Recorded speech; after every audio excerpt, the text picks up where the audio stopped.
Eestis on Euroopa üks suurimaid palgalõhesid. Euroopast tulnud direktiiv aitaks seda kääri vähendada, teoreetiliselt, aga praktiliselt otsustas Eesti valitsus, et nemad lükkavad selle võrdse palga direktiivi kehtestamise edasi. See algatus on eelmise Euroopa Liidu komisjoni poolt, kus väga palju töövolinik oligi sotsiaaldemokraat. Tema nägemusel kõike, mis puudutas meie tööelu, on see siis töö- ja puhkeaeg, tehisaru kasutamine, et kõike seda tuleb üle reguleerida. Tuleb igasuguseid keelde käske teha, tuleb inimestele öelda, kuidas nad peavad elama, töötama. Tänane Euroopa Komisjon on öelnud, et üleliigsed ebavajalikud käsud, keelud ei ole mõistlikud, vaid tegelikult tuleb koostöös avaliku ja erasektoriga leida lahendused, mis on efektiivsed. Eesti sotsiaaldemokraatidel tuleb direktiivi edasilükkamise asjus vaid kriitikat.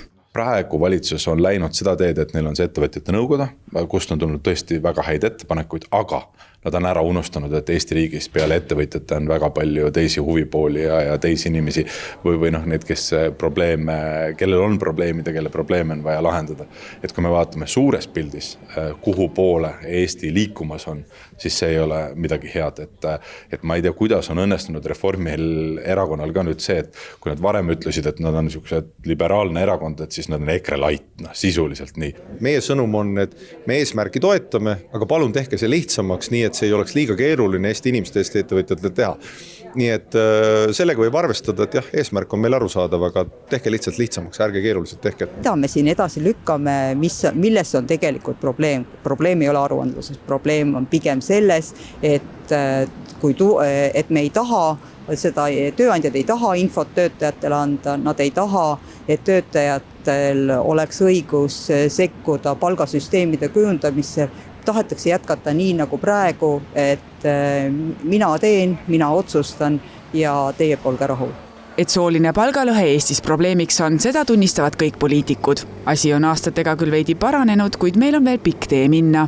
Kui 2014. aastal oli palgalõhe 23,5%, siis 2024. aastal oli selleks 13,2%. See ettepanek, mis Euroopa Komisjonilt tol hetkel on tulnud, et see ei lähe kokku tihti reaaleluga. Ehk et see küsimus, kuidas võrrelda erinevatel ametikohtadel olevate inimeste töö sisu, et see tekitab väga palju täiendavaid küsimusi ettevõtjatele, töötajatele endale.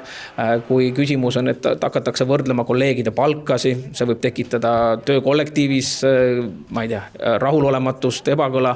Ja tegelikult kõige olulisem asi, mis seal selles direktiivis on see, et kui selgub, et ettevõttes ei ole palgad balansis, siis tuleb moodustada töögrupid ja hakata arutama, kuidas kujunenud olukorda muuta. Ja tõenäoliselt on probleem just seal ja sellega tegeleda ei taheta. Lihtsam on ju öelda, et sinu palk on selline ja rohkem mitte rääkida. Rahulolematus tekitakse ilmselt vaid nende seas, kes kolleegidest vähem teenivad. Aga mida arvab Eesti rahvas asjast? Kas sina siis tead, kui palju sinu kolleegid palka saavad? Ei tea. Tahaks teada? Tahaks ikka teada. Miks siis? Oleks huvitav teada. Tegelikult me teame, ma töötan õpetajana, me teame, mida kolleegid saavad ja kui palju. Ja. Selles mõttes on teile avatud, kõik on läbipaistev. Kas teie teate, palju kolleegid teil teenivad? Teate? Teil on kõik avalik. Me lihtsalt teame. Räägite oma vahel asjast? No muidugi. Aga mis te sellest arvate, et palgad võiksidki tegelikult avalikud olla ja kõik teaks, palju teine teenib? Ei ole vaja seda. Miks nii? Milleks teistel vaja teada, kui palju näiteks tema teenib? Mul ei ole näiteks vaja teada, et palju teie teenite. See on minu asi.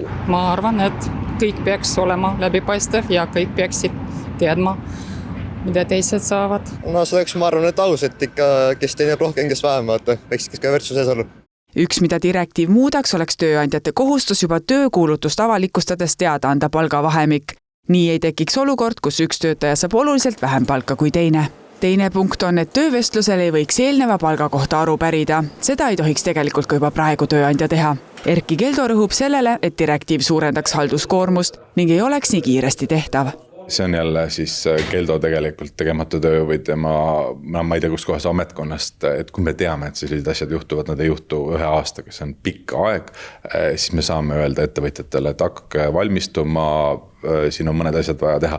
Ma ei oska hinnata tegelikult, kas see bürokraatia on üldse suur, aga probleem selles, et meil on sooline palgalõhe, probleem, et see mõjutab nagu sündivust, probleem, et see mõjutab väga paljusid naisi, nende tulevikku ja probleem selles, et seda turvatunnet riigist sellele on vähe, see on reaalne. Samas, kui me vaatame, et selle direktiivi Eesti seadusesse ülevõtmiseks on olnud aega 3 aastat, siis see tähendab seda, et siiamaani on paigal istutud ja pole midagi tehtud, on ju.